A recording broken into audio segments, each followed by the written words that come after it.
everything up.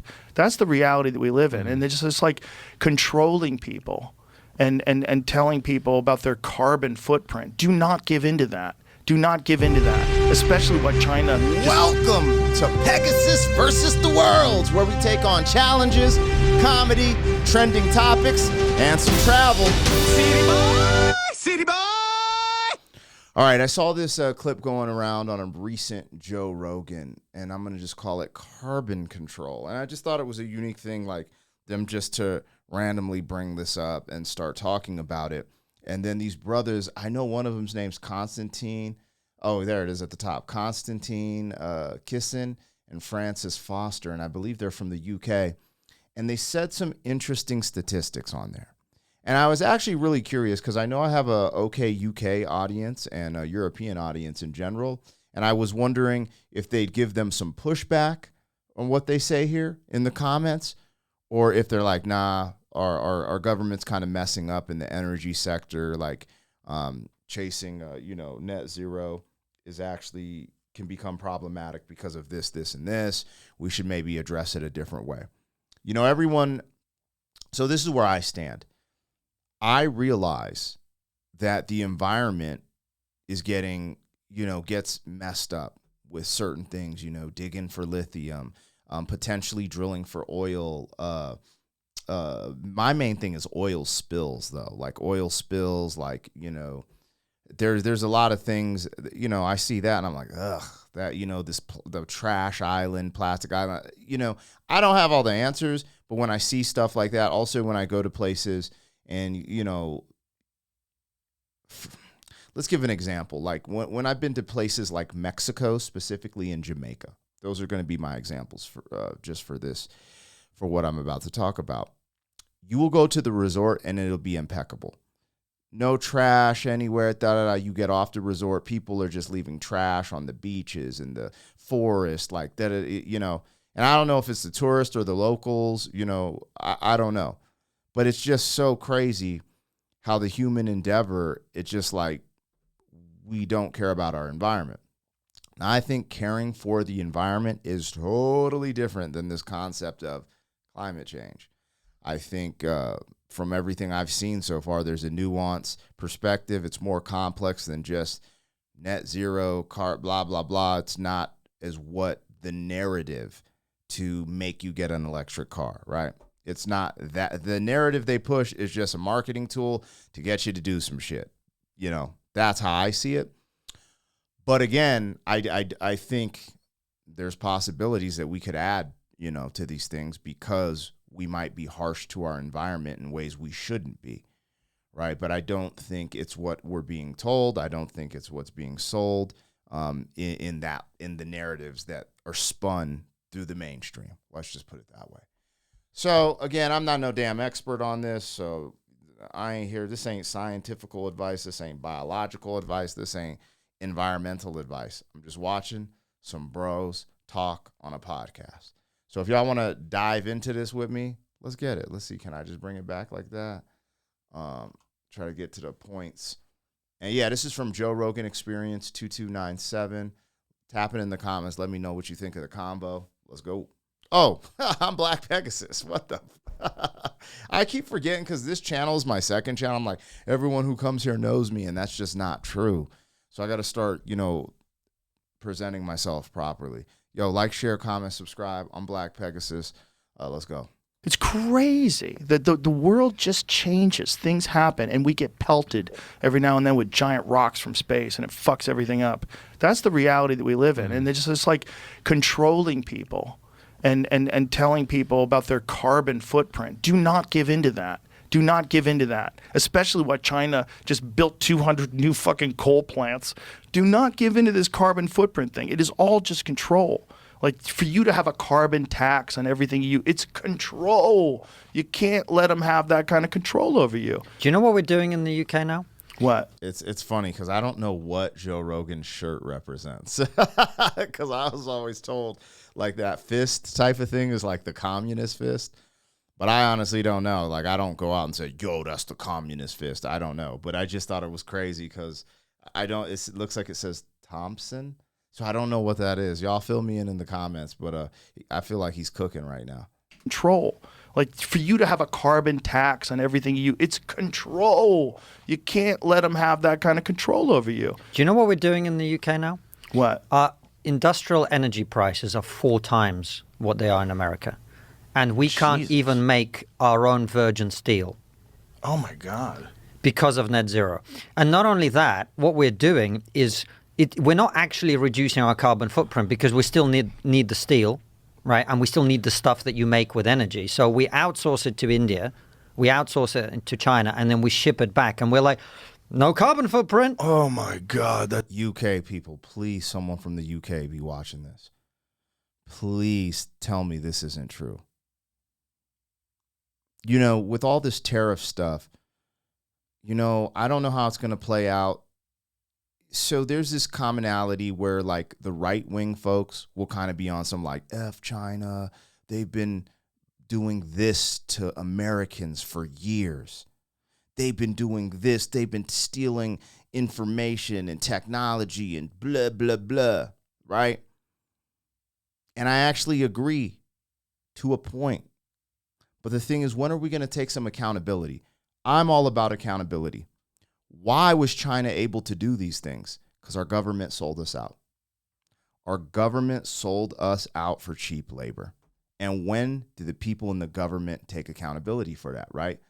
It's always on the brunt of their freaking decisions that we have to bear the weight and the pain.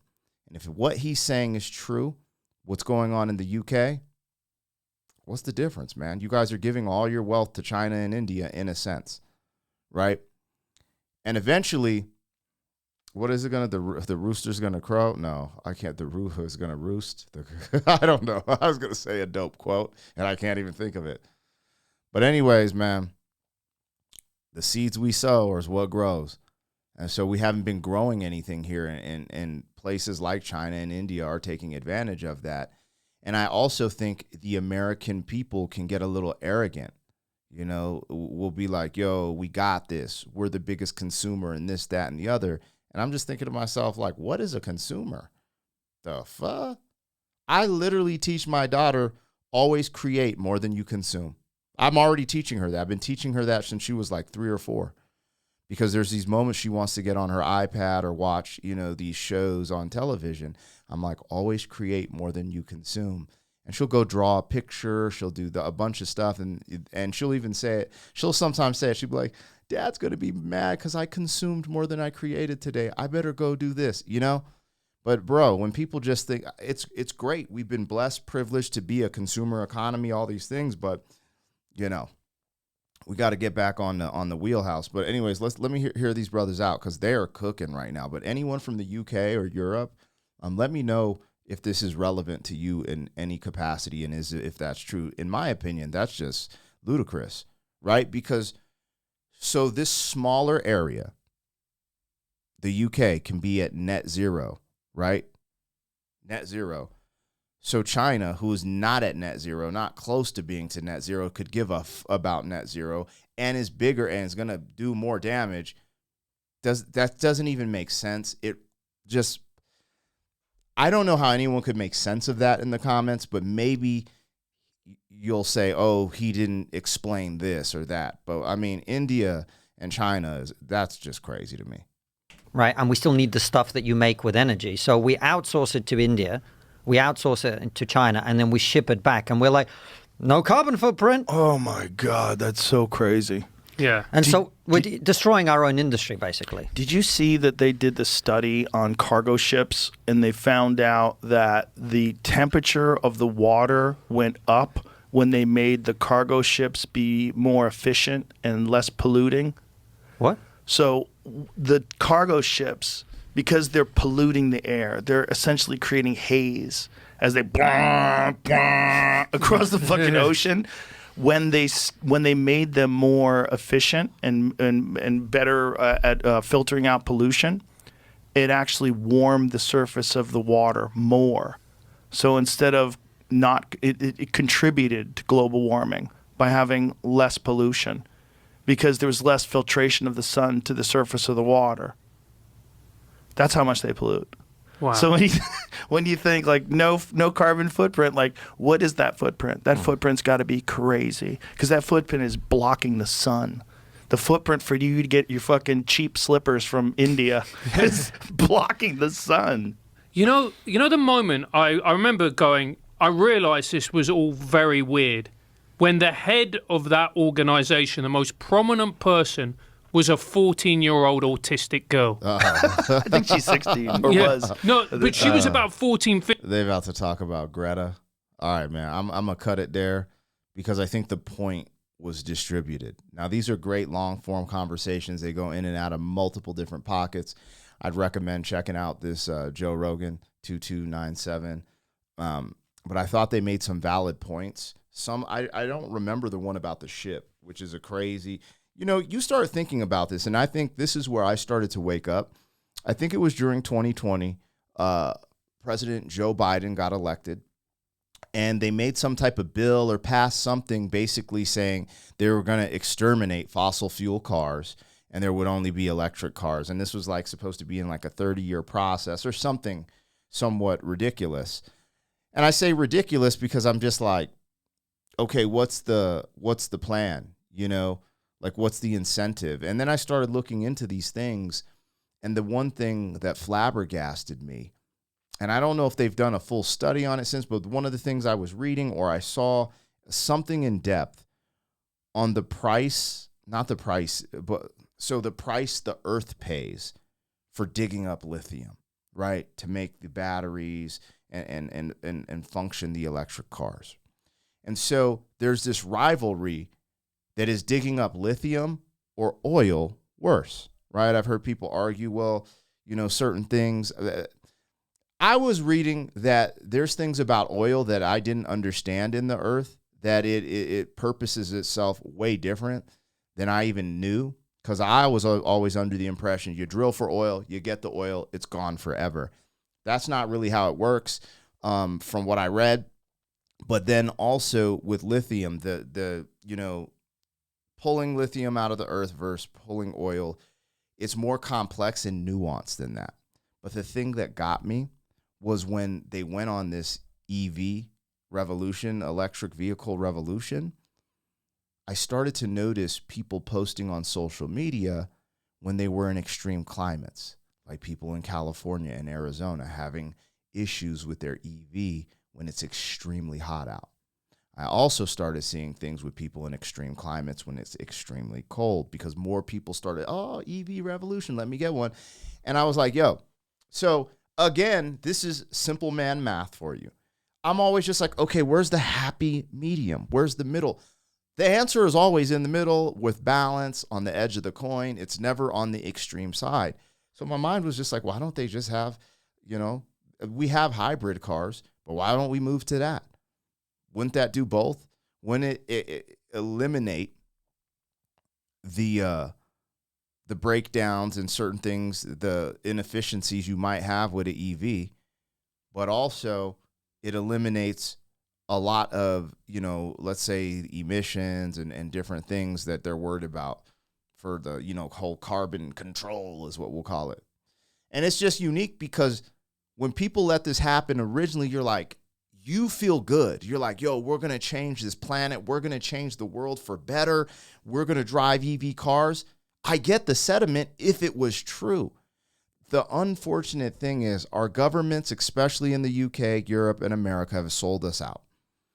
So when I start looking at it from that direction, I'm like, do they really care about these things like the environment? I'm saying that to dodge saying climate because I'm trying not to get that little bumper sticker. People ask if it's real. If I said, climate change enough in this video, they will put that fact checker on my video and with the Wikipedia link or whatever, blah, blah, blah. And so I try to dodge that with my words, you know, because I don't know if things get suppressed because of that, etc. Joe Rogan stuff doesn't get suppressed, right? But people like me who's on the come up, we do. So anyways, that's why I speak like that. But again, you start to be like, okay, so where does this go though? Because one of the biggest things they're saying is eating meat in the carbon footprint. And when you start going down these rabbit holes, you start finding out actually, because I was a vegan for a whole year, you guys. This was in the year 2011 or 12. And when you start finding out how good and healthy meat is for you, and then just the simple statistic of animal protein being, literally, there's been basically no population of people who've survived without animal protein, right? But when you see how dramatic in America they were about to get with electric vehicles until the new administration came in, you realize like, oh, one step closer to saying, hey, we need to control how much meat people eat, how much this, that. And let's just keep it real. When the government controls your diet, it's game over, because you already see what they're pushing in general. And it might not be the government, but the government is tied to these corporations, and these corporations are putting poison in food.